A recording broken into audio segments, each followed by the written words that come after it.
Trina, cuando tú quieras. Muy buenos días a todos, tanto los que se encuentran de forma presencial en la Universidad Finisterre como los que se conectan de forma virtual.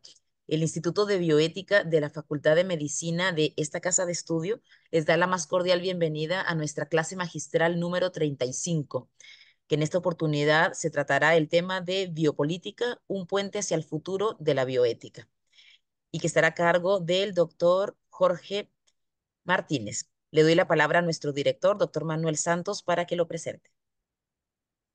Muchas gracias, Karina. Bueno, con mucho gusto les presento a doctor Jorge Martínez. Eh, He hecho un pequeño resumen de su vasta trayectoria. Él es licenciado en filosofía por la Universidad Nacional de Cuyo. Después estudió en la Universidad Católica de Lovaina, donde primero tuvo su magíster y luego su doctorado en filosofía. Recibió un premio por su doctorado. Fue profesor de la Universidad Católica de Chile desde el año 2002 al 2020, de la Facultad de Filosofía. Fue director del programa de doctorado de Filosofía de la UC. Bueno, ese programa fue el primer programa acreditado por 10 años, ¿no? Yo estaba en la CNA en ese momento cuando causó mucho revuelo, porque fue el único programa que había sido acreditado por 10 años en la CNA. Así que felicitaciones. Gracias.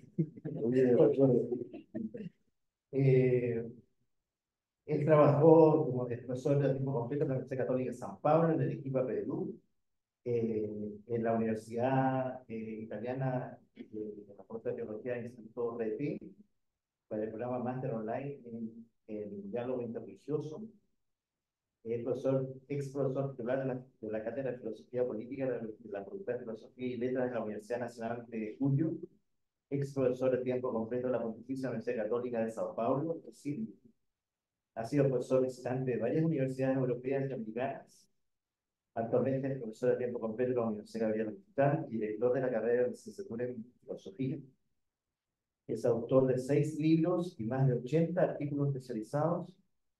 Y tiene una beta que creo que es importante destacar, que es columnista de opinión en diversos medios de Chile, Argentina y Perú, ¿no?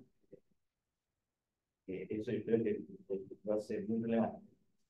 Y hoy día le invitamos nosotros a que nos diera esta charla magistral, y él, con su típico humor, tituló esta charla biopolítica Un puente al futuro,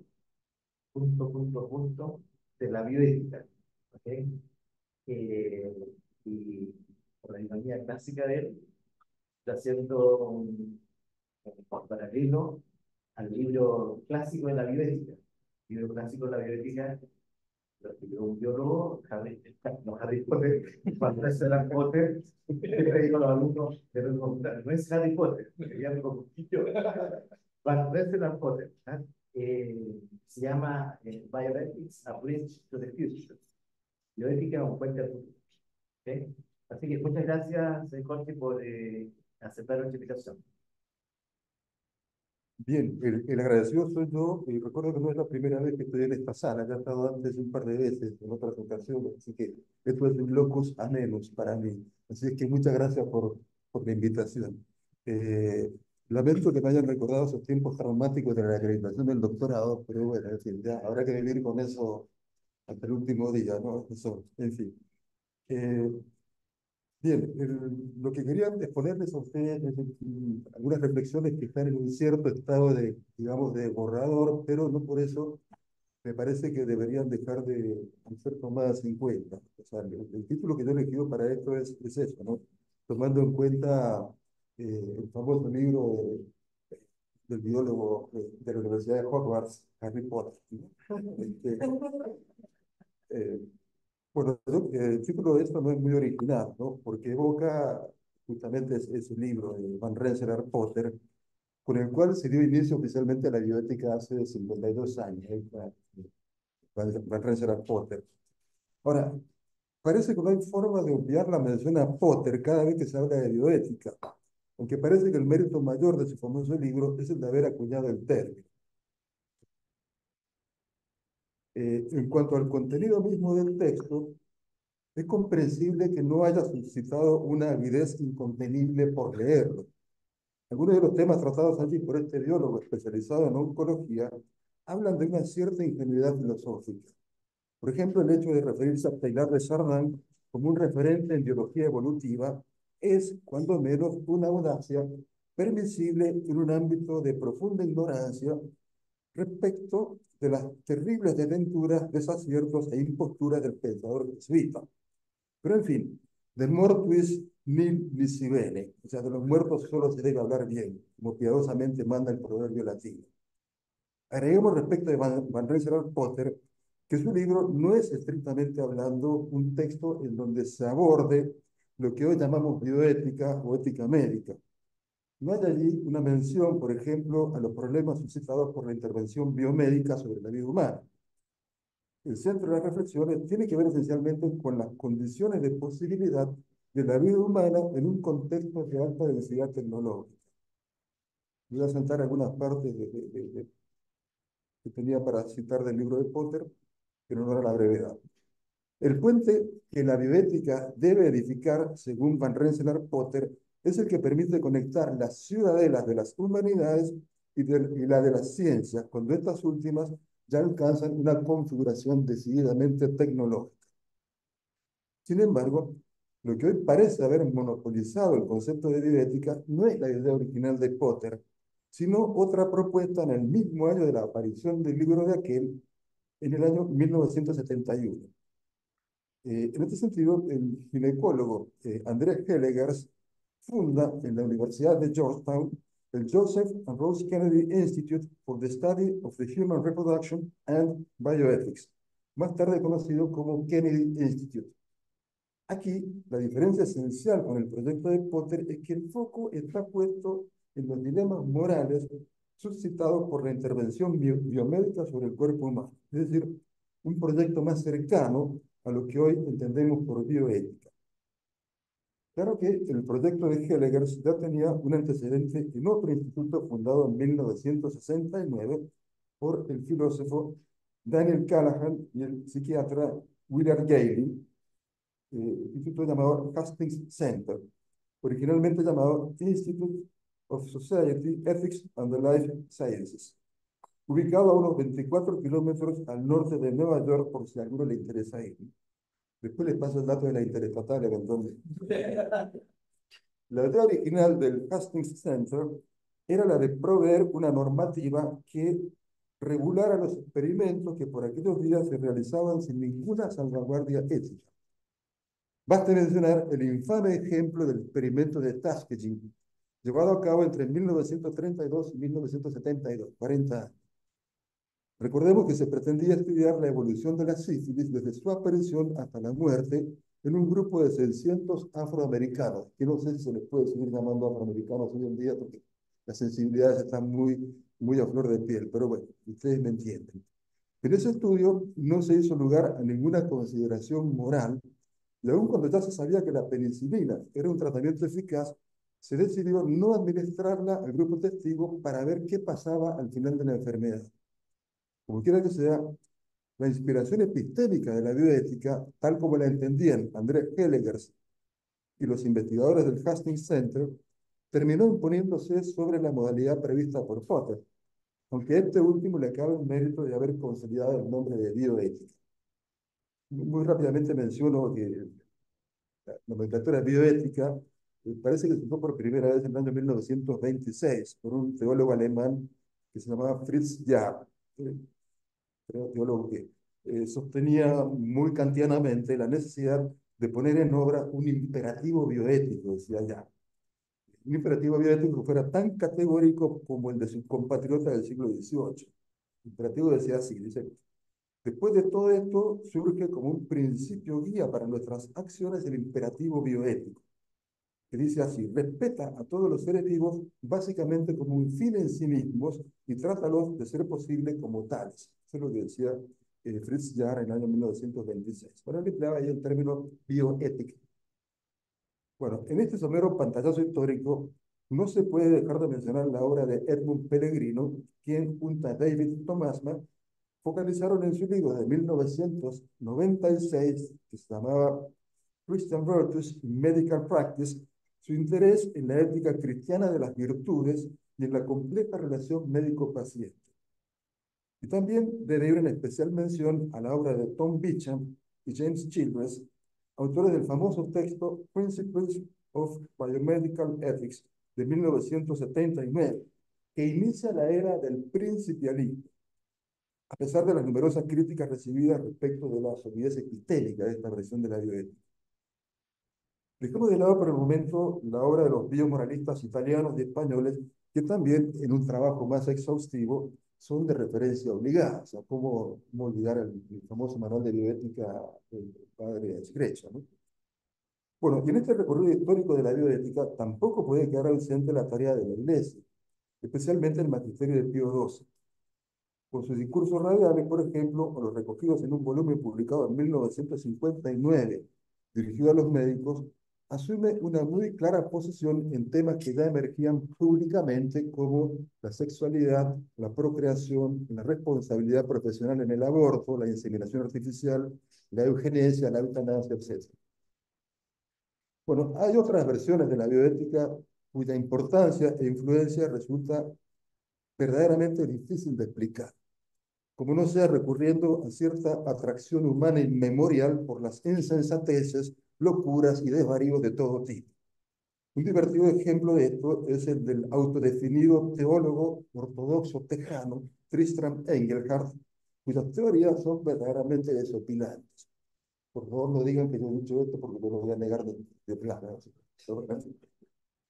Aunque hay muchos que toman en serio estas teorías de Engelhardt. Pero basta ya con esto porque nuestro asunto es la biopolítica.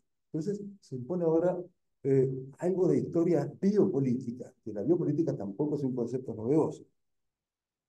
Aunque en sus orígenes, si no el término, pero al menos la idea de una biopolítica ya está presente. El primer antecedente de la biopolítica es el texto de dos autores alemanes, jurista uno de ellos, Karl Binding, médico el otro, Alfred Hoge. Tenemos que decir que hay una traducción al español de ese texto, que la que está ahí, que es algo dudosa, pero el original suena más, corregiría la traducción del alemán. En alemán suena más o menos así: la permisión de destruir la vida indigna de ser vivida. Ese es el título literal en alemán. La permisión de destruir la vida indigna de ser vivida. El título ciertamente no es un himno a la compasión, precisamente, y este libro fue publicado en Leipzig en 1922. Si bien no hay allí una mención explícita a la biopolítica, de lo que se trata acá es de ofrecer unos supuestos fundamentos al Estado para llevar adelante un proyecto de destrucción masiva de aquellas vidas que ellos consideran indignas de ser vividas. Por cierto, lo verdaderamente indignante es que haya quienes juzguen que las vidas de otros no merecen ser vividas. No obstante, tal como afirman los traductores al francés de este texto, la obra de Binding y Hoge es el reflejo de ideas dominantes en los medios universitarios alemanes de comienzos del siglo XX. En esos medios, las teorías políticas organicistas que exaltaban la primacía del Estado sobre los individuos y las teorías de la selección que glorificaban a los más robustos en detrimento de los más débiles, constituían la base de la vulgata ideológica que el nazismo no tendría mayores dificultades en llevar a su paroxismo. Yo no, no. Patricia, es un honor. Esto empezaba a las 12, no te preocupes. Empiezo de nuevo si quieres.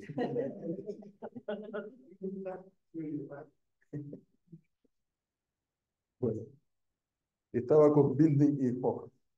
Es decir, cuando estos autores hablan del Estado como un órgano, estos autores no lo entienden en sentido metafórico, sino literal. Si un miembro enfermo afecta la vida del todo, el todo tiene no solo el derecho, sino la obligación de amputarlo del todo estatal. El mismo Binding remite a una obra de Adolf Jost, publicada en Göttingen en 1895 con el título El derecho a la muerte. O sea, un canto al optimismo de esta época, donde sostenía sin más que el Estado tiene el derecho de decidir acerca de la muerte de sus miembros.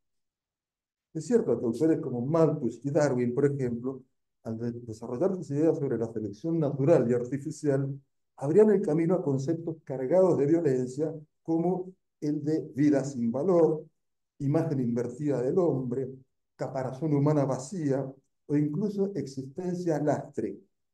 Por estas razones, Foge lamenta que el Estado no ejerce un control sobre la reproducción de personas cuya vida no tiene valor. Y de este modo se produce el vínculo entre eugenismo y eutanasia. Todo servido en bandeja de plata al nazismo rampante. De este modo, el ABC de la buena administración estatal consiste en detectar a los miembros inútiles e improductivos cuyo perjuicio es una gangrena para el cuerpo entero del Estado. Podríamos mencionar a los filósofos también ahí, pero bueno, eso sería ya una historia más complicada. Obviamente, la eutanasia es defendida con todas sus letras, e incluso hasta se puede prescindir del acuerdo del enfermo, ya que se trata, según los autores, de una práctica terapéutica. No se trata tanto de defender un derecho a la muerte, dicen ellos, sino más bien de la reivindicación del derecho a verse libre de sufrimientos insoportables. Y esto tiene que ser reconocido legalmente, dicen ellos. No hay ninguna razón para no permitir el homicidio de seres humanos irremediablemente perdidos y que piden insistentemente ser matados, escriben. En eso consiste la verdadera compasión. O sea, son dos conceptos muy, digamos, muy sobre el tapete a la hora de justificar la eutanasia en el siglo XXI, la compasión y la autonomía, ¿no? Ya están presentes aquí. Sin embargo, dicen ellos, hay otro grupo de seres humanos, como por ejemplo los retardados profundos e incurables. Sus vidas son absolutamente inútiles, nos informan, y lamentablemente constituyen una pesada carga para la sociedad. Su muerte no dejará al mundo vacío, con excepción quizás de alguna madre o de alguna cuidadora fiel. Pero esto no es obstáculo para considerar las vidas absolutamente indignas de ser vividas, cuya mantención es muy cara e incluso a veces obliga a desviar fondos que podrían ser utilizados, dicen ellos, por ejemplo, para la calefacción de personas normales en los duros inviernos.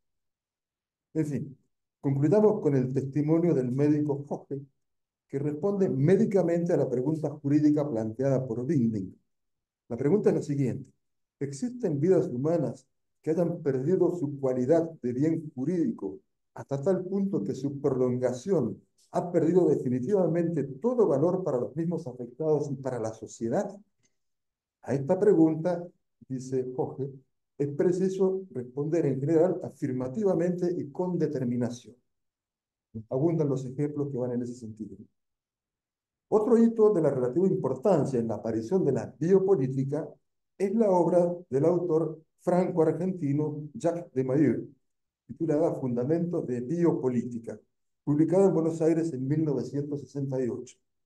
De Mayeur fue un antropólogo autodefinido como católico, aristotélico, peronista, lo cual no deja de conferir un toque adicional de exotismo a su ya exótica personalidad, así calada con un bigotito de 2 centímetros en el centro del labio superior, como se puede apreciar en la foto. Si bien en este caso no aparece explícitamente una concepción organicista del Estado, lo que se entiende por biopolítica es más bien una serie de acciones que solo pueden ser ejecutadas mediante el poder político. Ahora bien, estas acciones, a juicio de Dumayeur, pivotan en torno a una urgencia: dar a las razas superiores el lugar que nunca debieron perder debido a sucesivas degeneraciones. El hecho de la existencia de las razas solo un ciego podría negarlo, dice Dumayeur. Todo el mundo distingue a un chino de un congoleño. Todo el mundo capta la diferencia entre un grupo de 100 suecos y otro de 100 españoles. Es cierto que nuestro autor no defiende el concepto de raza pura, el cual considera una abstracción desmentida por los hechos. Sin embargo, sería bueno que la biopolítica analice rigurosamente la importancia del factor étnico en las sociedades humanas y precise en qué medida es posible y deseable aplicarle las normas y procedimientos de la zootecnia. Si bien la idea de la pureza racial es descartada, hay otra que resulta más polémica, es decir, la idea de la superioridad racial. El concepto de superioridad es esencialmente, dice Dumayeur, relativo a la escala de valores que se maneja. Esto lo dice un poco maliciosamente. Dice, por ejemplo, si se decreta que la resistencia al calor es un criterio más importante que la inteligencia, entonces habrá que admitir la superioridad de la raza negra sobre la blanca. Creo que esto nos lleva a una paradoja, porque si examinamos la historia, vemos que es la raza blanca la que ha dominado en todas partes por donde ha pasado. Ha creado imperios, culturas y técnicas. No es fácil negar la supremacía de la raza blanca, dice el autor, aun cuando su superioridad pueda ser discutida sobre tal o cual punto en particular. Bueno, hay un punto en el que él coincide, el profesor peronista coincide con Milner y Hoge, cuando atribuye al mundo moderno la práctica de una verdadera selección al revés. Eh, Dice, la medicina, si se le ocurre a veces salvar a seres de valor, más a menudo sostiene a los débiles, a los tarados y a los degenerados, permitiéndoles así vivir lo que no importa mucho, pero también procrear y corromper las generaciones venideras. Esta es la expresión de nuestro católico. Bueno, paso por alto su pintoresca defensa de la esclavitud, que también está presente en este texto, y que es un tipo de relación humana capaz, según él, de crear verdaderas comunidades en donde la armonía lleva la voz cantante, aun cuando pudiera haber, nos informa algunos deslices de los amos blancos con sus esclavas negras. Pero nada que no se pueda perdonar en aras del objetivo superior de una sana convivencia. Bueno, común que tú sea, la pacha sea contigo. Otro hito más sólido en la aparición de la biopolítica es Michel Foucault. El curso impartido en el Collège de France durante el invierno 1978-1979 llevó por título justamente el nacimiento de la biopolítica. Los análisis de Foucault son ciertamente más profundos que los de sus predecesores. Yo aquí no voy a comenzar con Foucault porque un amigo muy querido mío me ha definido como un tomista Foucaultiano, así que es cosa un poco extraña. Bueno, Alejandro Vigo me trata de tomista Foucaultiano. Los análisis de Foucault son ciertamente más profundos que los de sus predecesores. Sus teorías son tan novedosas como novedosa es la situación que pretenden explicar. La situación tiene que ver con la inaudita relevancia que adquiere el cuerpo en la configuración de la política. El cuerpo se transforma verdaderamente en una nueva superficie de inscripción de la política, de una política cuyo objetivo es la vigilancia, el control.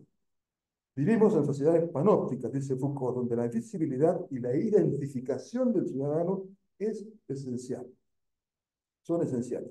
Tanto es así que tenemos, por ejemplo, documentos de identidad. Tenemos que informar al Estado de todos y cada uno de nuestros movimientos, de lo que hacemos, de lo que no hacemos, de lo que pensamos, de lo que somos, en definitiva. La configuración actual del poder no se efectúa, sin embargo, a la manera de los totalitarismos, dice Foucault, sino de una manera mucho más sutil. Aquí Foucault. Bueno, voy a la última parte de esta charla, que he titulado ¿Por qué es conveniente transitar el puente hacia una biopolítica realista? Mi denominación política realista también podría reemplazarse por biopolítica cristiana, tal vez biopolítica católica incluso, pero este asunto de las nomenclaturas deberá ser objeto de una investigación posterior. Lo que sí deseo proponer son las tres tesis siguientes, originadas en los puntos anteriores y que podrían ser el punto de partida de una nueva biopolítica. Primera tesis. La ética que... ¿Soy yo? ¿Soy yo, maestro? A ver, perdón, ¿eh? Estaba yo recordando. Pensando que intenté ser arrependido.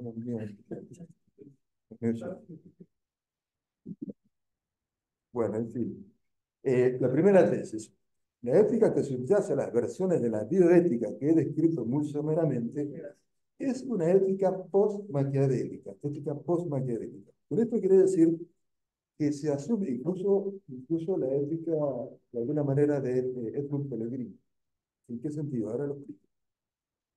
Quiero decir que se asume que ética y política son dos conjuntos epistémicos y prácticos separados y no dos aspectos de una misma sabiduría. Esta ruptura, este quiebre entre ética y política es la obra de Maquiavelo. aunque no, por cierto, de manera sistemática, porque Maquiavelo no es un filósofo, sino un pensador político que concibe a la política con categorías muy diferentes a las aristotélicas. Maquiavelo jibariza a la política en una cratología, es decir, un tipo de saber práctico cuyo foco principal, y diría exclusivo, es el poder político, el acceso a él y sobre todo su conservación. Esta manera de entender la política exige toda una técnica en la cual la ética no tiene nada que hacer, como no se da molestar. Para Aristóteles, en cambio, la política aparece presentada y analizada en su obra Ética a Nicómaco. Esto que voy a decir puede que sorprenda a más de uno, pero en la Ética a Nicómaco no se menciona ni una sola vez la palabra ética o moral, ni una sola vez. En el título, dirán ustedes, sí, pero ese título no fue puesto por Aristóteles, sino por un editor posterior, diré yo. En este conjunto de lecciones que nosotros hoy llamamos Ética a Nicómaco, el gran tema es la política, y especialmente cómo podemos alcanzar una perfección de vida en el ámbito de aquella comunidad a la cual por naturaleza estamos ordenados. Esa comunidad es la polis, la ciudad. Creo que pocas veces nos hacemos cargo de la profunda significación de la expresión vivientes políticos por naturaleza, con la cual Aristóteles nos describe. Y por naturaleza, esta expresión significa esencialmente. La naturaleza es una manera de expresar la esencia de una cosa. La naturaleza es la esencia misma, pero vista desde una óptica dinámica. Vivientes políticos por naturaleza significa que nuestra esencia solo será plena en una configuración convivencial de la vida. Y en esa convivencia hay varias posibilidades asociativas de complejidades diversas y subordinadas, a diferencia de la vida infrarracional, ¿verdad? Las posibilidades asociativas se reducen a una sola, destinadas a la reproducción y a la alimentación. En el caso del hombre hay, no diría infinitas, pero muchísimas posibilidades asociativas, ¿no? Bueno, todo esto suele escapar a la noción de ética empleada por la mayoría de las versiones de la bioética, es decir, no asumen en sus últimas consecuencias nuestro carácter esencialmente convivencial, ciudadano o político, que para el caso considero como sinónimos. O sea, ciudadano o político los voy a considerar como sinónimos. Es importante señalar aquí que solo los vivientes humanos tienen variadísimas posibilidades convivenciales. Las perfecciones de estas comunidades están enmarcadas en dos características que operan como grandes marcos fundacionales, es decir, su carácter institucional, ahí está el error del marxismo, suponer que las instituciones no son naturales, sino impuestas por un poder humano explotador, y su carácter subordinado, y ahí está el error del liberalismo, suponer que el hombre es autónomo y es la última instancia de legitimación del orden moral. En suma, en esta primera tesis propongo que la ética asumida por la mayoría de las bioéticas al uso es una ética para la cual su expresión política es una de tantas.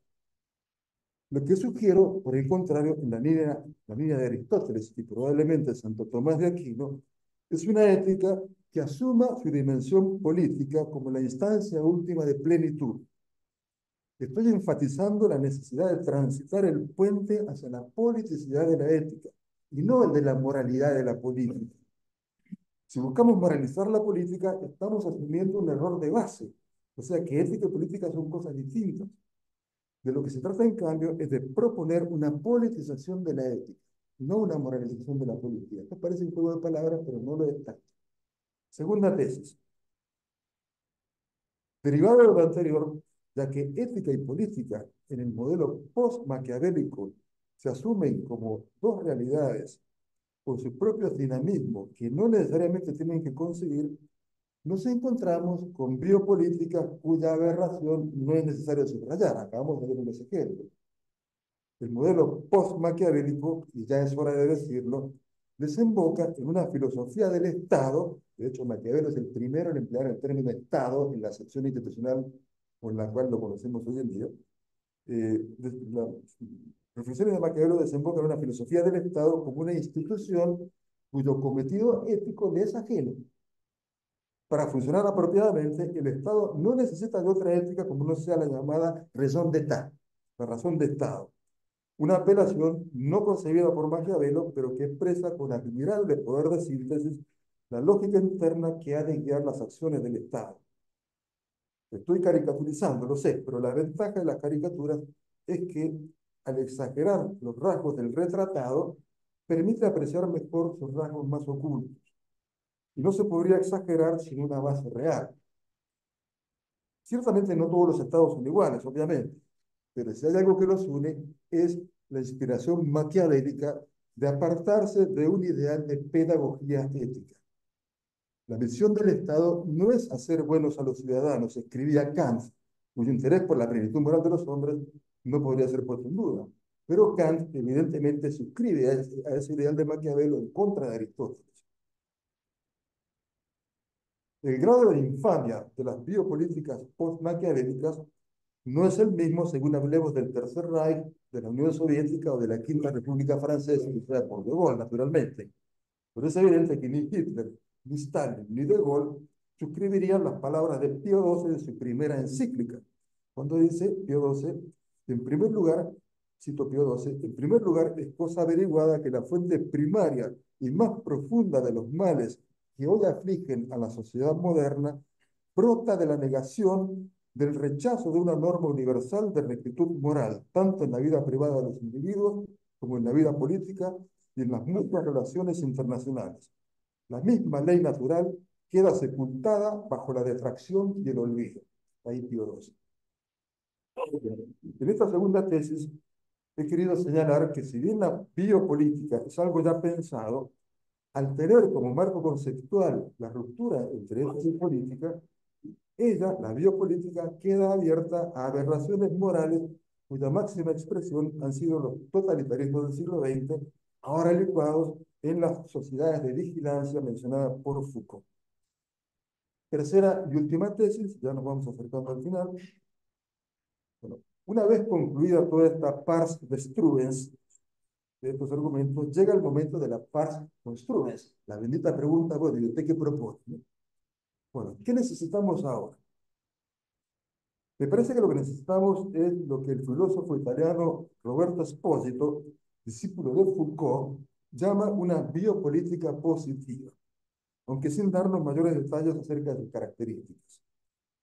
Es ahora el momento de proponer esa biopolítica positiva de corte realista, cristiano o católico. El asunto del nombre, como dije hace un momento, no es no es relevante, esto queda para una discusión posterior.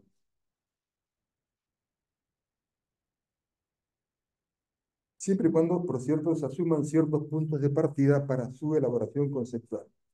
Y me voy a referir a dos puntos de partida, uno metodológico y otro fundacional, perdón por usar este concepto de moda últimamente, pero acá está bien utilizado. Pero, bueno, el punto de partida metodológico es, por lo que acabamos de ver hace un momento, la necesaria rearticulación entre ética y política.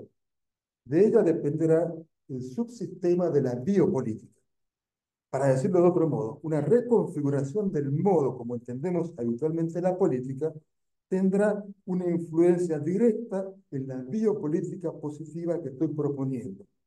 Pero esa reconfiguración debe asumir que el punto de llegada de la ética es la política. Politizar la ética es la tarea, como dije hace un momento. Esta politización de la ética trasladada a la biopolítica implica la recuperación de una perspectiva holística o sinóptico-integrativa. Así, la biopolítica no considerará sus problemas como aspectos puntuales de determinadas conductas, sino como posibles de ser integrados en una reflexión más vasta que investigue y evidencie la interconexión de las acciones humanas en sus respectivas comunidades. Quisiera pensar entonces que una recuperación de la dignidad de la política, tal como la entendieron los clásicos, es decir, como la instancia suprema de epifanía moral junto a los demás, es la condición de posibilidad de una biopolítica. Y si esto es posible, podemos esperar un reposicionamiento de la bioética y tal vez su integración en un campo de saber más vasto. Una biopolítica inspirada en la noción clásica de la política aparece así como el puente hacia el futuro de la bioética. De este modo, una biopolítica sólida debe guiar a la bioética a trascender su modelo de técnica autónoma de resolución de conflictos y a articularse con los requerimientos de una vida política consecuente con lo que es dable esperar de la naturaleza humana.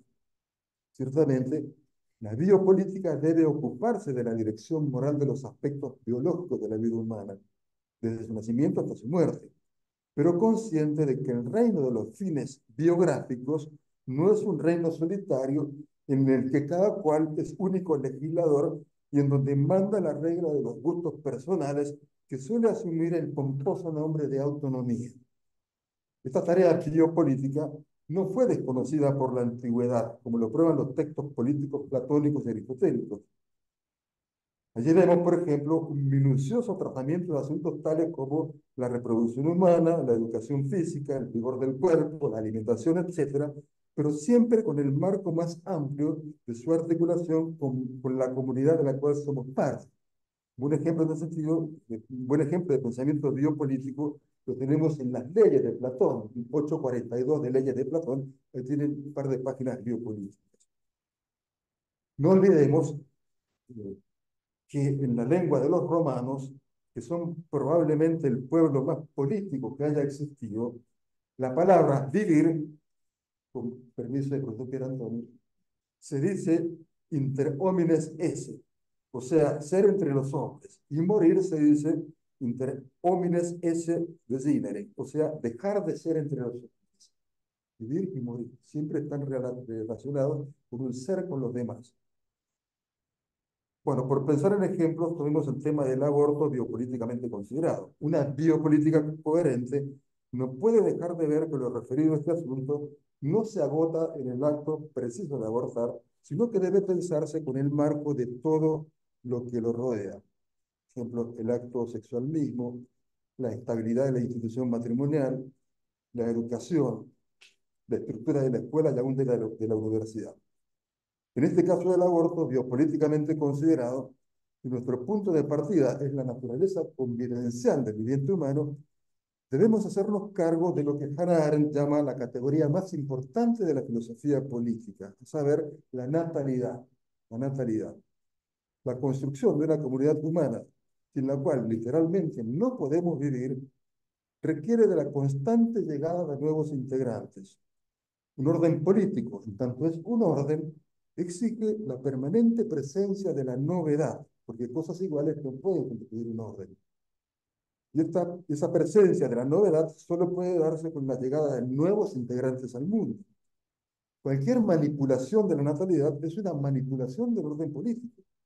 Cualquier ataque a la posibilidad de que lleguen nuevos miembros al mundo es un ataque a la supervivencia de ese mundo. El aborto es una acción políticamente suicida.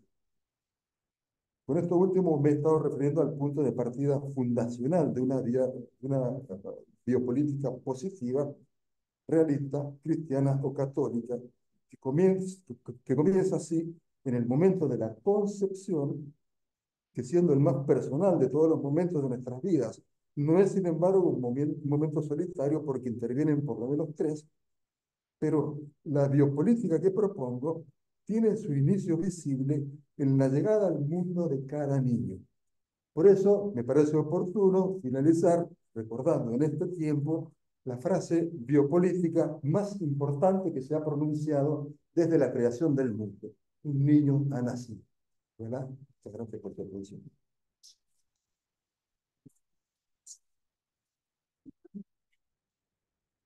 Muchas gracias. Muchas gracias, que tengan un buen día. Bueno, tu presentación.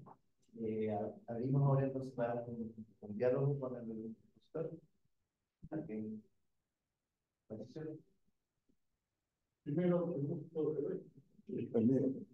La primera cosa, mira, dos comentarios que tienen que ver un poco con el centro del centro de la bioética. hay un libro que publicamos, Manual de Bioética y Ecología Integral. Y esto, yo diría que tiene dos perspectivas. Uno, lo que hablaste de la política real y para. Y otro, de esta relación en de política y hay una frase de Leonardo da Vinci que de alguna manera es precursora de lo que es la ecología integral. Es lo que dijo de la aprende a ver. Significa aprende a ver, parte de la realidad. Aprende a ver.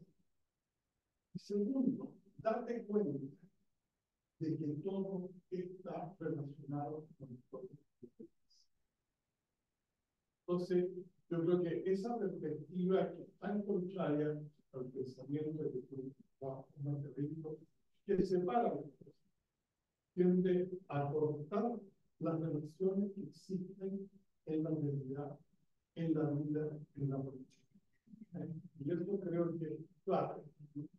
Es clave porque si vamos a enfocar cualquiera de estos temas de eutanasia, hay que ver no a la persona como individuo aislado, sino que en el contexto de la política.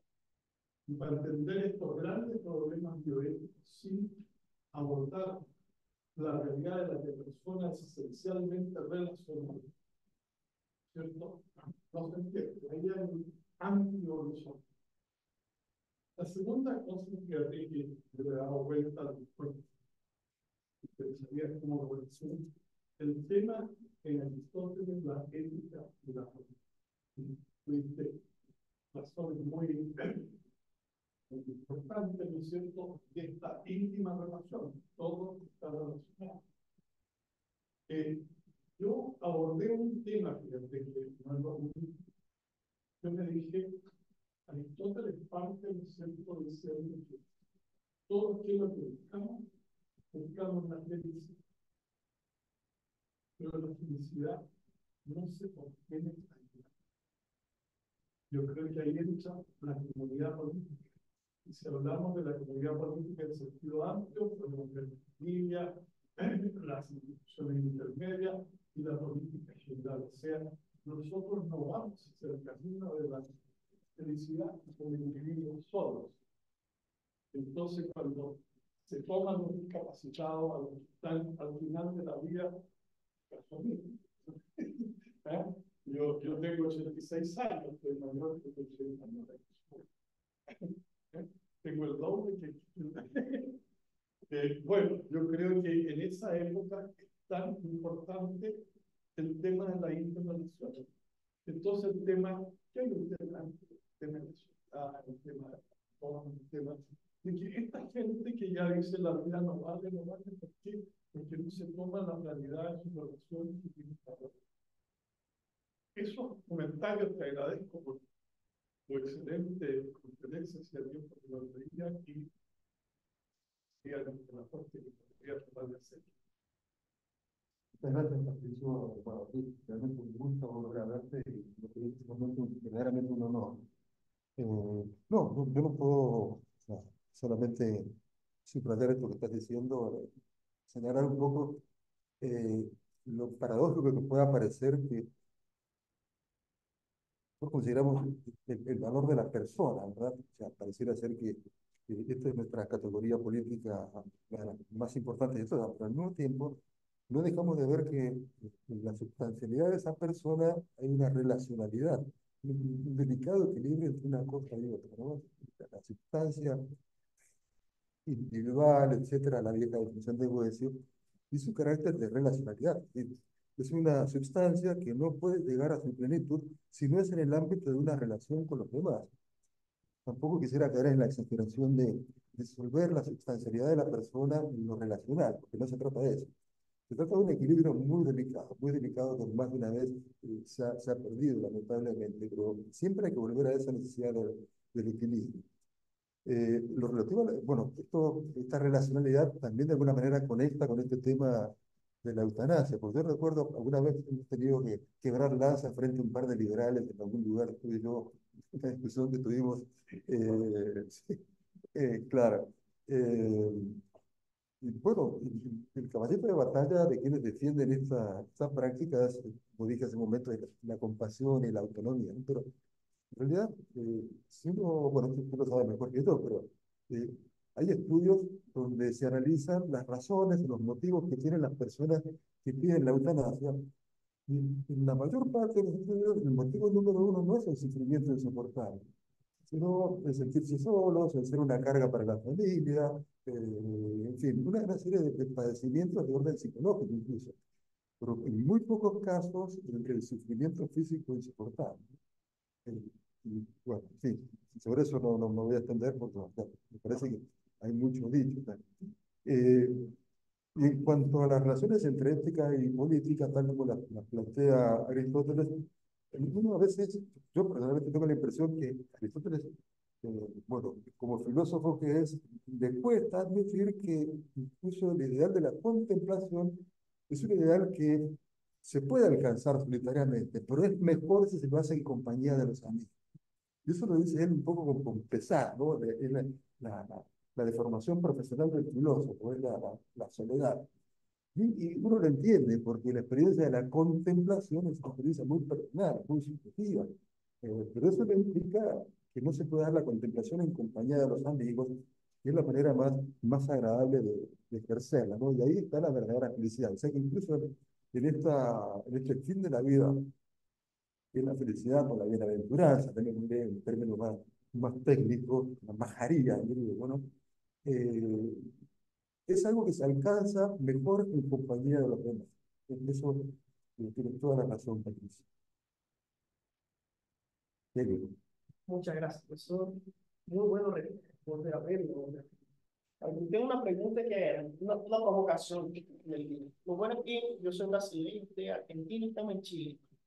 Pero la pregunta va por el lado de, pensando en una biopolítica positiva, pensando en la razón de ser de la política, pensando en la definición de bien común, como nosotros entendemos, partiendo de lo clásico.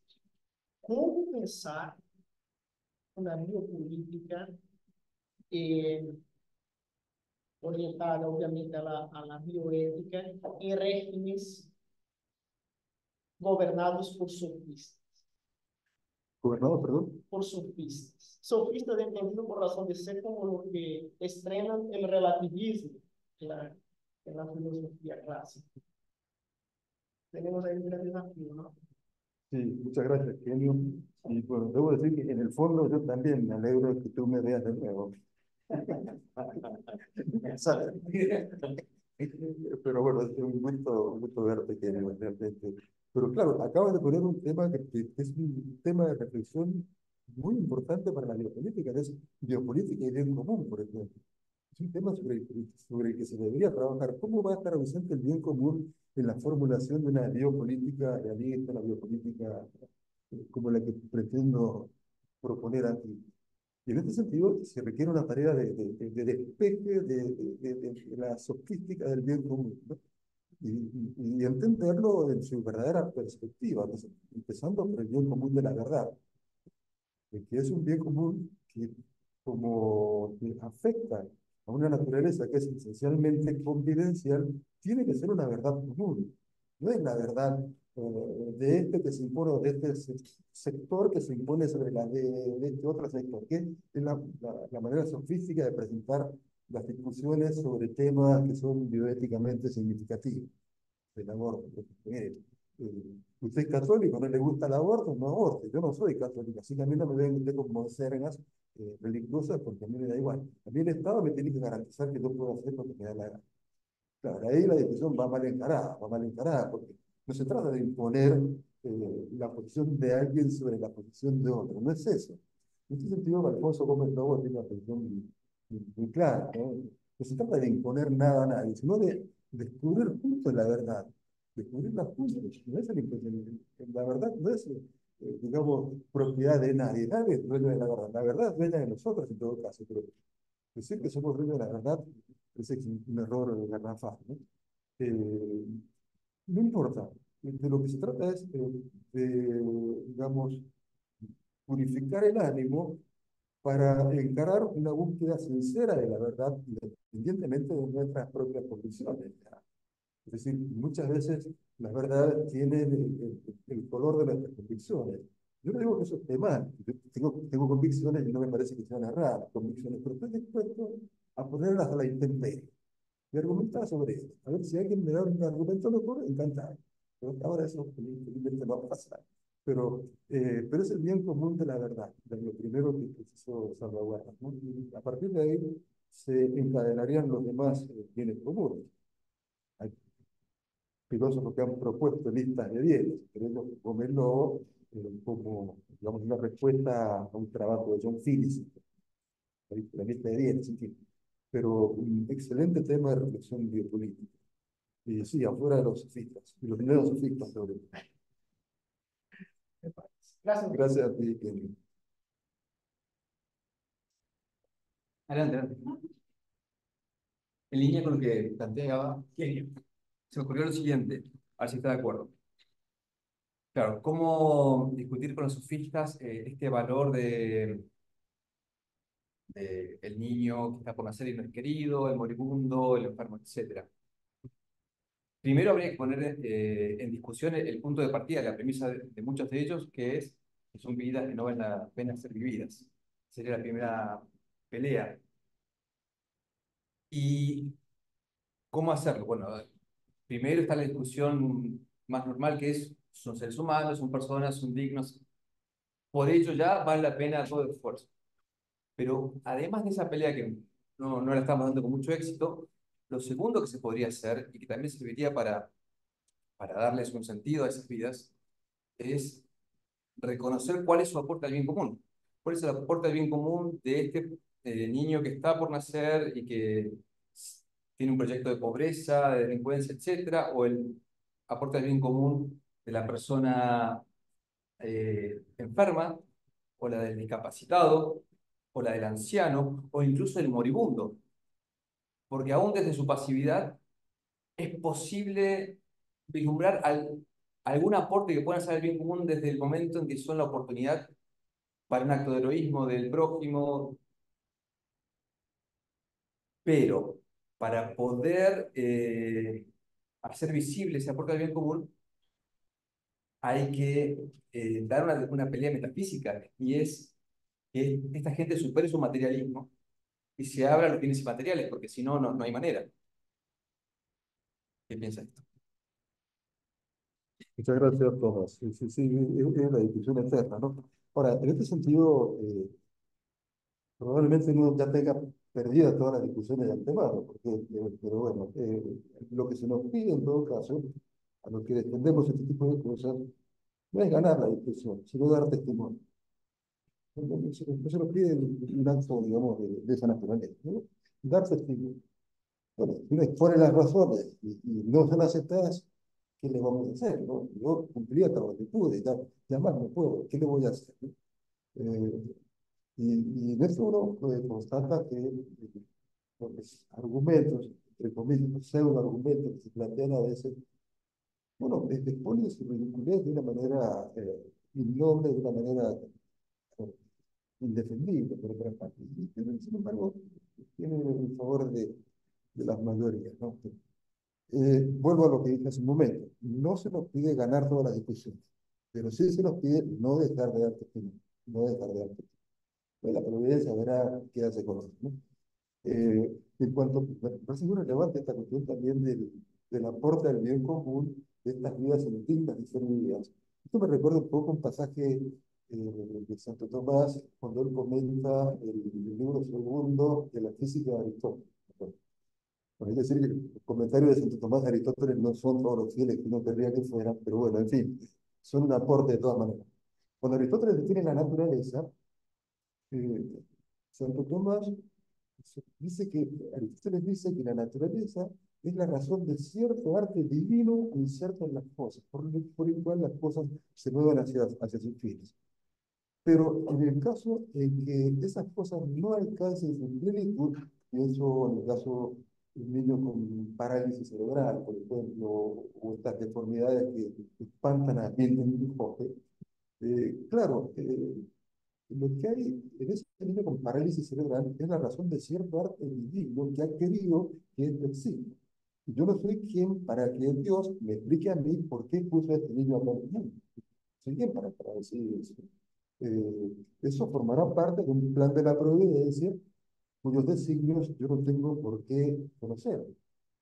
Esto, claro, esto requiere naturalmente esto está bien ordenado por Santo Tomás de Aquino. O sea, si no partimos de la base de una existencia de un Dios providente, todos estos argumentos se vienen al suelo, se vienen al piso. Pero Tomás de Aquino se toma el esfuerzo de mostrar, de, no digamos, de demostrar la providencia de Dios, sino de mostrar que esto no repugna a la razón. Muchas cosas que nosotros consideramos como contraintuitivas en el análisis último no lo son. Entonces, pudiera parecer contraintuitivo que un niño con parálisis cerebral venga al mundo, que se preguntaría, ¿y dónde está la bondad divina acá? Y ese ejemplo lo podemos trasladar a muchos ejemplos más. ¿Dónde estaba Dios cuando fue lo de Auschwitz? ¿Dónde estaba Dios cuando fue el campo de concentración? ¿Dónde estaba Dios? Las ausencias de Dios parecen ser mucho más estridentes que la palabra de Dios. O sea, el silencio de Dios parece hacer más ruido que su propia palabra. Esto es curioso, ¿no? Porque Dios mismo se define como palabra. Lo que pasa es que, bueno, habla en voz muy baja.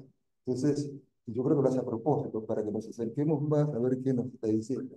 Palabra de su orden, ¿no? Pero bueno, creo que en este asunto del aporte de estas aberraciones, entre comillas, naturales al bien común, es algo que se puede explorar a partir de una biopolítica como la que pretendo proponer aquí.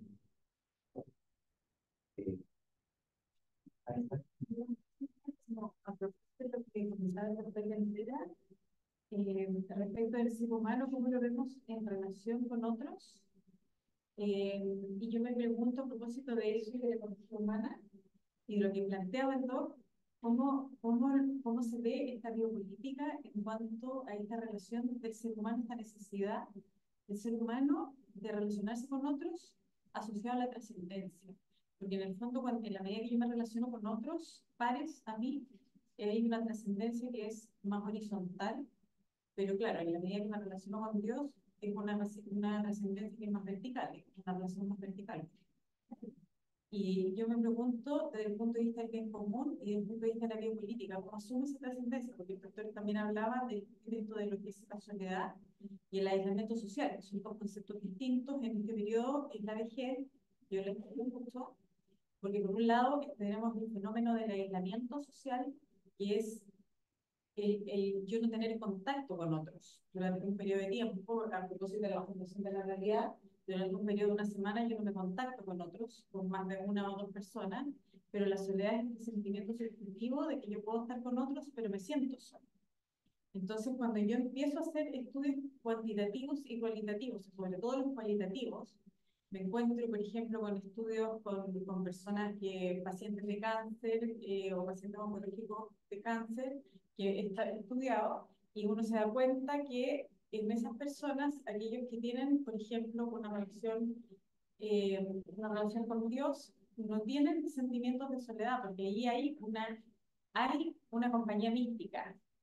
Ahora, por ejemplo, estoy yendo a las cárceles, ya llevamos más de 200 personas enroladas, y resulta que las personas mayores que están en las cárceles y que tienen una relación con Dios, también sienten una compañía mística, independientemente de que están en aislamiento social muchas de ellas, pero no se sienten solas. Entonces, me pregunto yo, y en distintos estudios uno ve, y entonces uno hace la relación entre lo que es el aislamiento social y la soledad, y uno ve hasta dónde nosotros tomamos desde el punto de vista del bien común y desde el punto de vista de lo que debería ser una mirada hacia el bien común, una mirada de nosotros como cosa pública, de cómo nosotros miramos la trascendencia con el otro, o sea, que no solamente estar con otros, sino que es la comunidad. Eso es un tema. Y cómo nosotros potenciamos esta trascendencia en ambos sentidos, porque finalmente nos hace bien. Si hay conciencia de eso, no. Yo creo que no hay, pero ¿cómo lo ven? Muchas gracias. Bueno, tema, digamos, enorme. Oye, Jorge, te pido un favor, a lo mejor yo podría contribuir con una cosa numérica. Vengo de la disciplina de los números. Eh, en relación a lo que plantea Ángela. Hay estudios que muestran, por ejemplo, que de 300 y tantos pacientes que solicitaban eutanasia en Holanda, ¿ok? Después de una intervención psicosocial, el porcentaje era en 300 y tantos. ¿Te acuerdas cuánto era el total? 95, 25. 70. Hace tanto, claro. Bajó el porcentaje, pero enormemente. Por lo tanto, eso revela objetivamente que esas personas tienen un dolor más allá del físico, el dolor existencial. Ese es el punto clave. Y en eso yo creo que es muy importante lo que dice Ángela. Se requiere esta interacción no solo con el otro, sino que con la trascendencia. Y eso yo creo que es muy importante. Entonces, ¿cómo nos relacionamos nosotros con aquellos que piensan distinto, ¿ah? Y que no ven la trascendencia y que no entienden este concepto de la trascendencia y no podemos imponer nuestro criterio? ¿Ah? De ahí me acuerdo de Gómez Lobo. ¿Cómo se llama? Hay que dialogar testimonial, como tú decías recién. ¿Ah? Es la única manera, porque tampoco podemos convertirnos ¿cómo se llama?, en personas que va a imponer un criterio sobre la gente. Eso es una falta de respeto a la dignidad de la otra persona. Yo creo que también como que la crisis de la iglesia ha repercutido mucho porque las personas mayores ya no van a la iglesia. Entonces resulta que la sociedad cristiana nosotros nos damos cuenta de que la baja de las personas en la participación social, en los derechos de participación, nosotros acabamos de terminar un trabajo y mandamos una revista con el profesor Jaime Phillips. Nos dimos cuenta que los derechos de participación, una de las bajas que hay también que es numérica, porque revisamos todas las estadísticas de políticas de participación social. También nos aparecía que había una baja considerable en participación en un montón de instituciones y también había una baja considerable que había bajado como 15 puntos porcentuales la participación en las iglesias. Y eso incidía también indirectamente en los índices de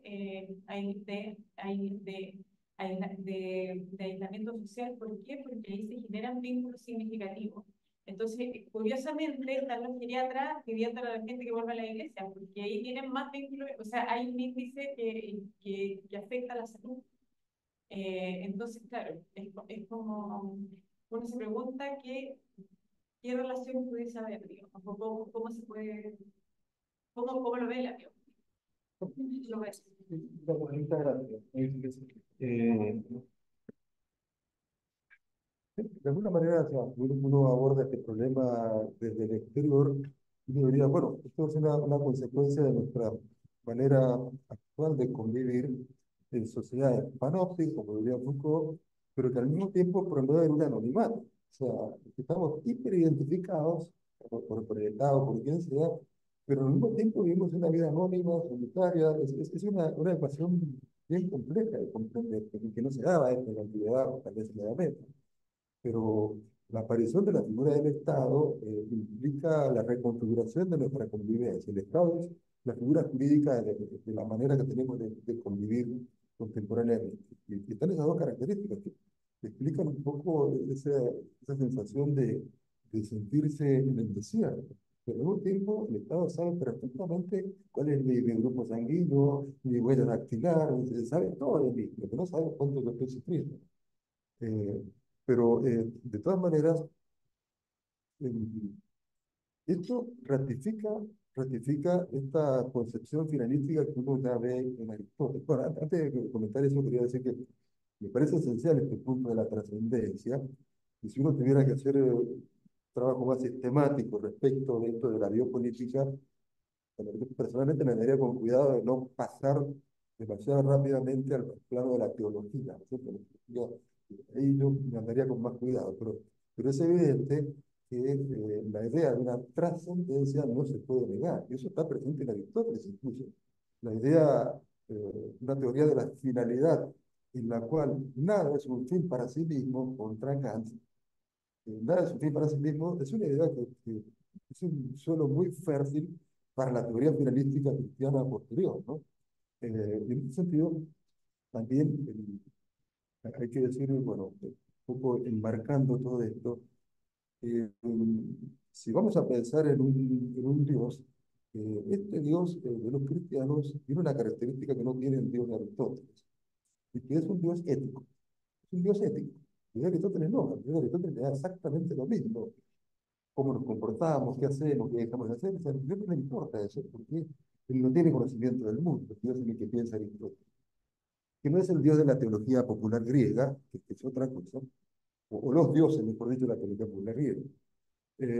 Pero como quiera que sea, conozca a Dios al mundo o no lo conozca, es importante que la vida tiene que ser encarada con un compromiso ético, es decir, un compromiso ético con la vida. Y el Aristóteles queda medio flotando porque falta la perspectiva última de trascendencia, cosa que no pasa con los cristianos.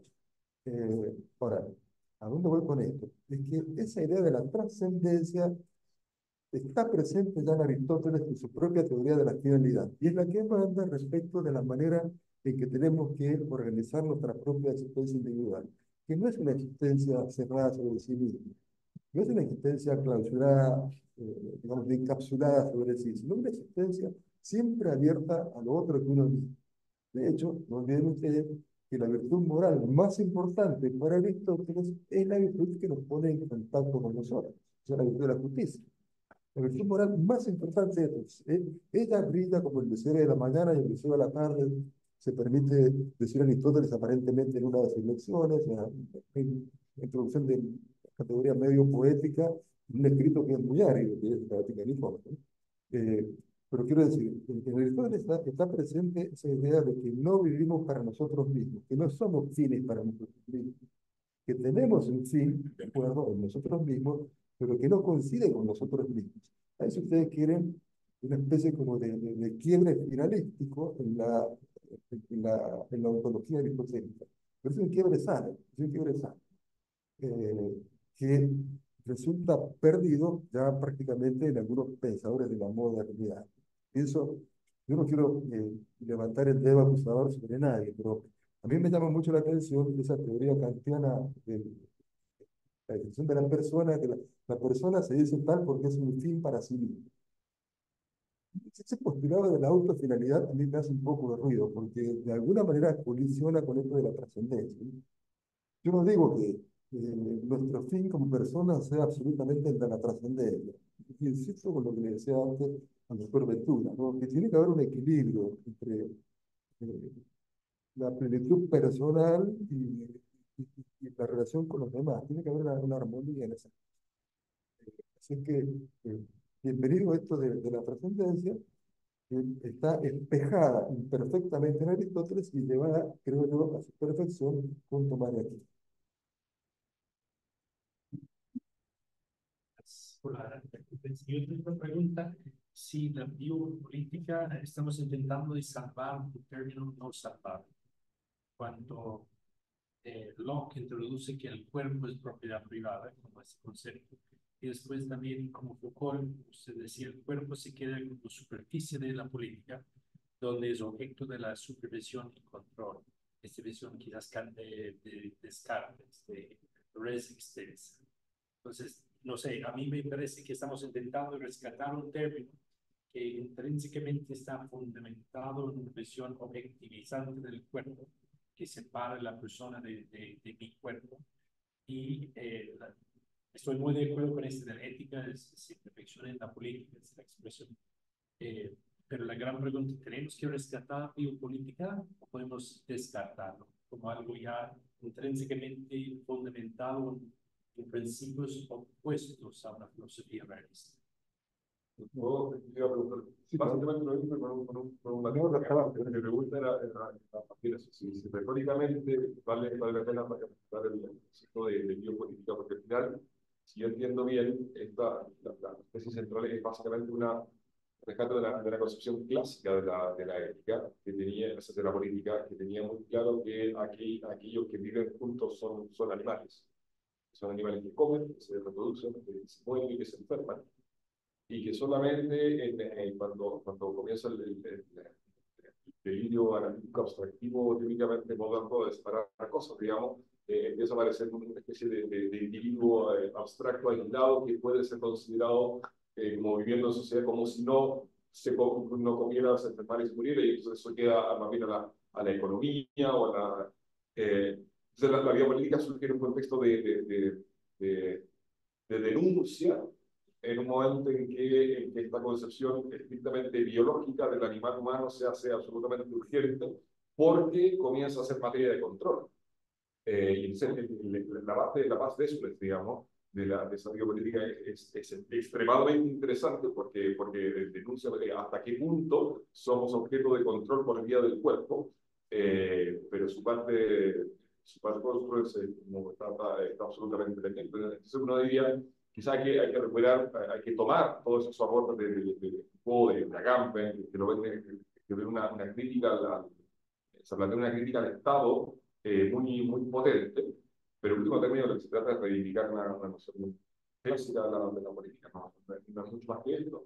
Y eso también permitiría delimitar con el problema de la trascendencia, porque claro, hay una relación evidentemente entre el bien común político y el fin último de la vida, digamos, pero no son lo mismo y yo no requiero inmediatamente de plantear ese problema de la trascendencia como un problema político. Muchas gracias por las dos intervenciones. Yo no voy a inventar palabras, no inventar términos. Y en esto seguiría todo el Consejo de San Pablo, tomen lo que sirve y lo que no sirve lo dejan tener. Creo que se puede rescatar el concepto de biopolítica, con todas estas precauciones que estamos, cautelas que estamos proponiendo acá. Porque es innegable que el cuerpo tiene una trascendencia política hoy en día que antes no tenía.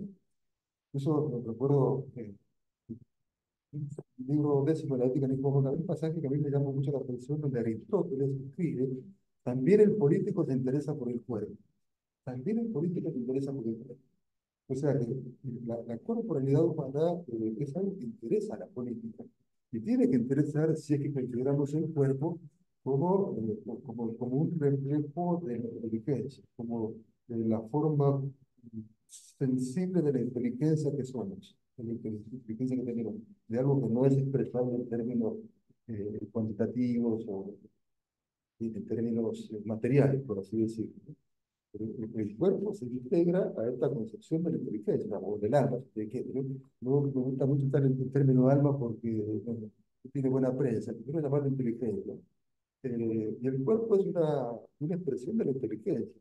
O sea, ¿por qué renunciar a una filosofía del cuerpo si yo lo considero una expresión de la inteligencia? ¿Y por qué no limpiar a las concepciones de la biopolítica como concepciones de denuncia, como dice Gonzalo, concepciones de denuncia? ¿Por qué no reflotar una concepción de la biopolítica, pero con estos otros caracteres?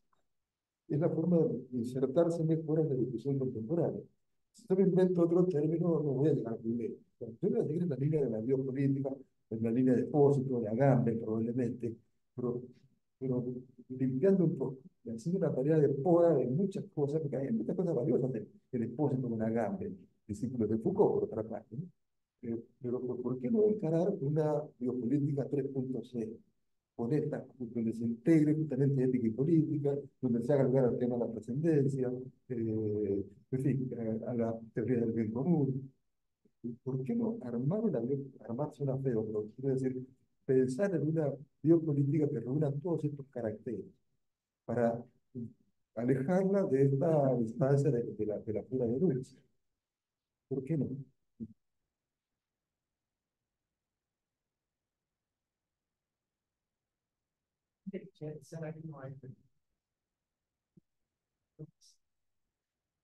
Eh, Bien, si no hay más preguntas o comentarios, agradecemos al profesor Jorge Martínez por su excelente conferencia y agradecemos a todos los presentes por habernos acompañado.